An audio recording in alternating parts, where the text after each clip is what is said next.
Allah bilang siapa yang banyak pahalanya masuk surga, siapa yang sedikit timbangan baiknya masuk neraka. Kalau begitu aku perlu tobatlah. Ya mestilah supaya dapat pahala. Maka semenjak buat tobat, buat langsung banyak ibadah, karena nanti amal ibadah ditimbang. Kalau begitu ya sudahlah, tobatlah hati. Maka tobat umur 81. Wah, ini kan sholat sebagaimana orang lain sholat. Orang lain sholat sejak kecil, wah ini sholat umur 8 kali. Wah ini bersedekah umur 81, orang lain bersedekah masih kecil. Masuklah umur wah ini 82, berarti setahun lah dia ibadah. Dah setahun ibadah. Kira-kira pahala wah itu sama dosa wah itu mana banyak? Lebih banyak dosa. Quran bilang siapa yang berat timbangan baiknya masuk surga. Siapa yang berat timbangan jeleknya dalam jahanam kekal. Itu kan Quran itu surat Al-Mu'minun 102 103. Kira-kira wah yang tobat umur 81 meninggal 82. Ini wah ini masuk surga atau masuk neraka? Jawab. Dari mana masuk surganya? Sedangkan Quran bilang siapa yang berat timbangan baiknya masuk surga, siapa yang ringan timbangan baiknya masuk neraka kekal. Bukan nggak kekal kata Quran. Jadi dari mana wah ini masuk surganya? Dari mana? Nah, kalau memang seperti pemahaman Wahabi, kan Wahabi punya pemahaman nggak ada lagi doa kita itu nggak penting, baca-bacaan kita pun nggak penting, ya. Macam mana cara wah masuk surga? Jawablah pakai pemahaman Wahabi. Pakai pemahaman orang Salafi itu jawabnya depan saya maunya, jangan depan jamaahnya. Ya jamaahnya kan ya nggak ngerti apa ya. Macam mana cara masuk surga? Maka begitu meninggallah wah itu, berarti wah ini tadi banyak dosa kan, diazab nggak dalam kuburnya? Diazablah wah ini tadi dalam kuburnya.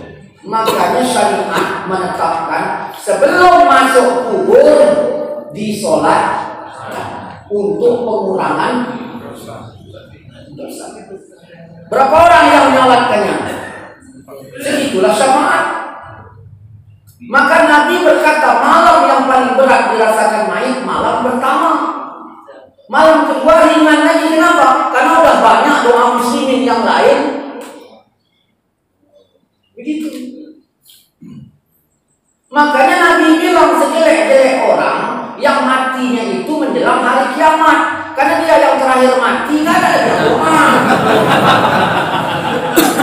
Makanya 3 hadis ini dipakai, jangan dipisah-pisah. Ya, malam pertama dia diazab dengan 1 juta dosa tadi, 500 pahala, berarti tinggal 500 dosa malam pertama. Dia meninggal, dia 1 juta dosa, 500 pahala, berarti sama dengan 500 dosa. Di semayang mayit kan kurang 100, tinggal 400. Malam pertama disiksa 400, besoknya malam kedua dikurangi lagi karena udah banyak doa kaum muslimin, berkurang. Lama-lama habis. Nah, begitu ditimbang di akhirat, pahalanya lebih banyak dari dosa.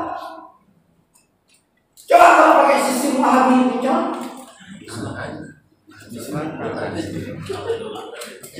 iya, begitu. Oh, tapi kalau di Facebook kita bikin gini, nggak nyambung. Dan cocoknya aku duduk di sini. Kalau ada dalil bahwa aku berbawa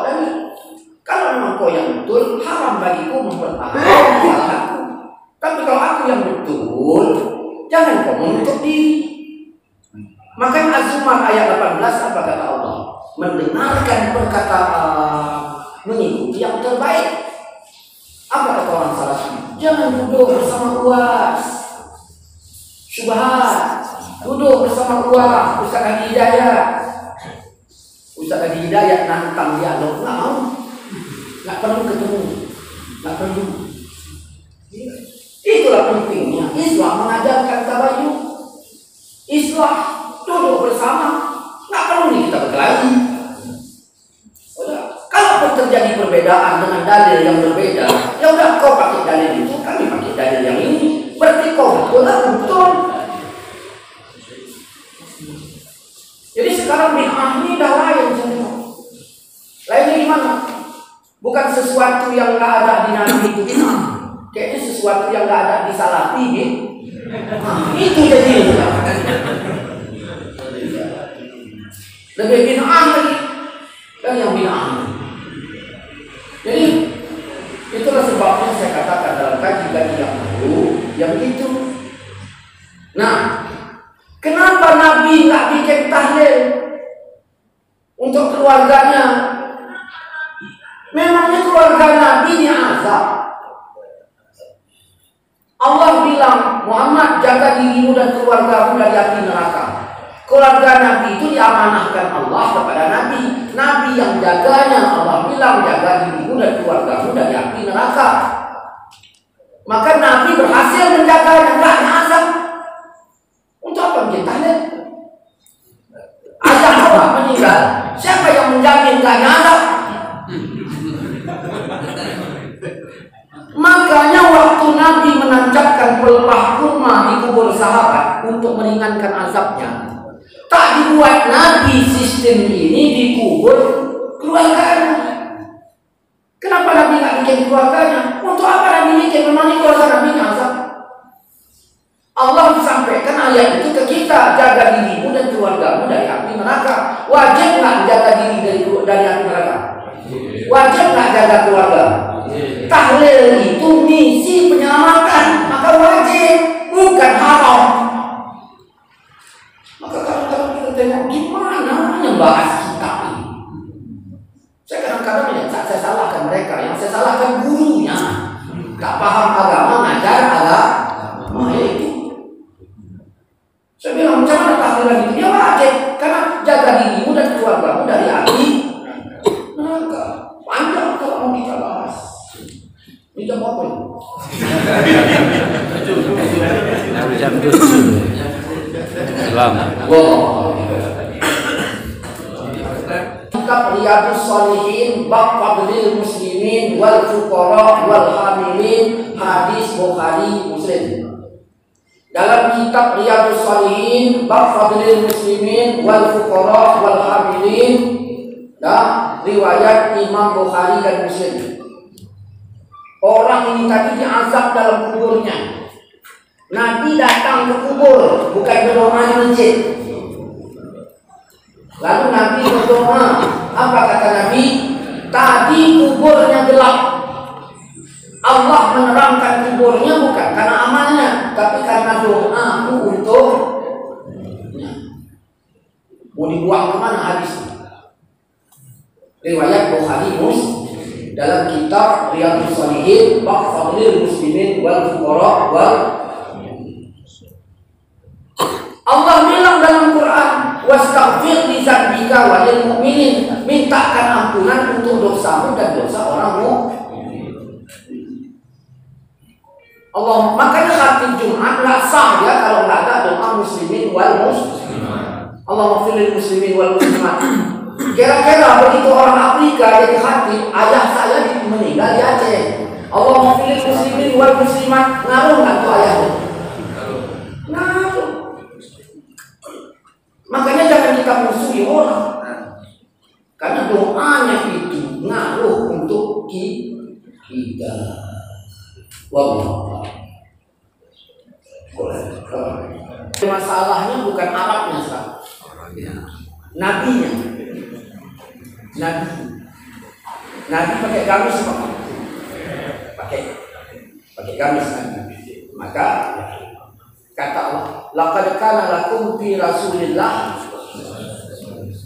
Sungguh adalah untuk kalian pada diri Nabi itu uswatun. Nabi pakai gamis kan? Berarti lebih baik pakai gamis.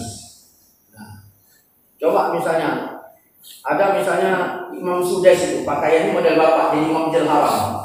Dikasih apa? Enggak dikasih. Tidak, jadi pakai gamis. Tidak, jadi bukan di Arab nih. Ya, di gamis. Nah, Nabi pakai sorban apa tidak? Sorban. Apakah kita wajib pakai sorban? Enggak. Apakah kita wajib pakai gamis? Enggak juga. Cuman ada afdal dengan tidak afdal. Yang dilarang kita menyamai Yahudi. Makanya dalam hadis riwayat Imam Ahmad, ya, dalam riwayat Imam Ahmad, ini saya, ini ya, dalam riwayat Imam Ahmad. Jadi ada sahabat ngadu kepada Nabi, ada sahabat yang ngadu kepada Nabi. Ya Rasulullah, artinya dia langsung, in ahlal kitab, artinya dia. Abu Umamah berkata, wahai Rasulullah, sesungguhnya ahli kitab itu siapa? Yahudi. Mereka memakai celana, tidak memakai sarung. Ya Rasulullah, ahli kitab pakai celana, enggak pakai sarung. Maka Rasulullah bersabda, pakailah celana dan pakailah sarung. Jangan sampai menyamai dengan ahli kitab.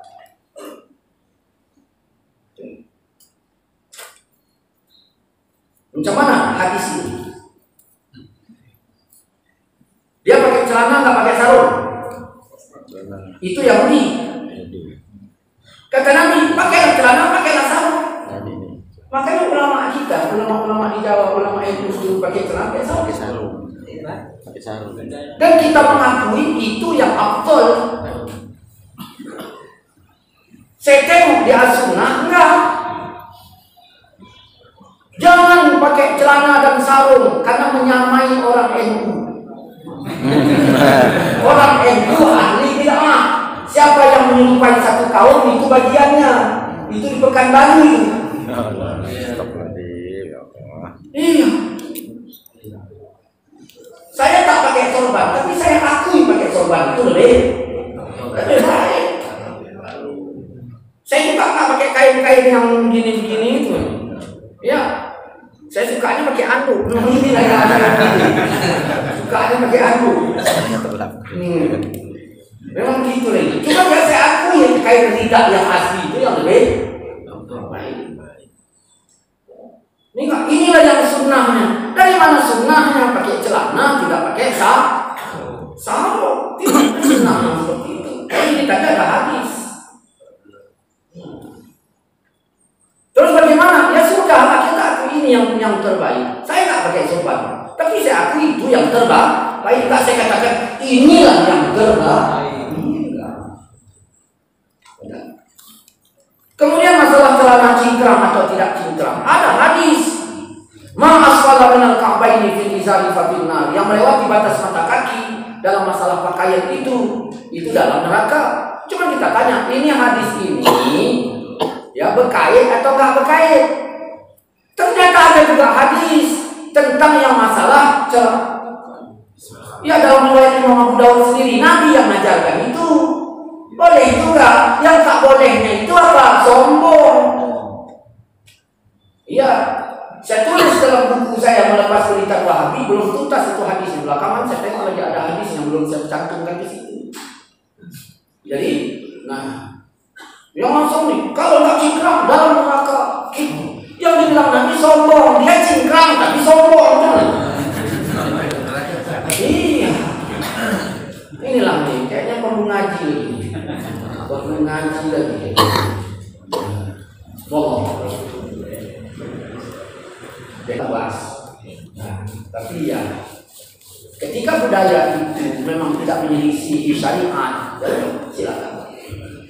Ada dia menyelisih tapi nggak masuk haram, yang mungkin budaya itu makruh. Kan gitu. Kan dikembalikan kepada hukum yang 5.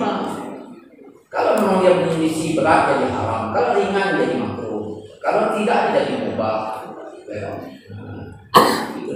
Wallahu a'lam.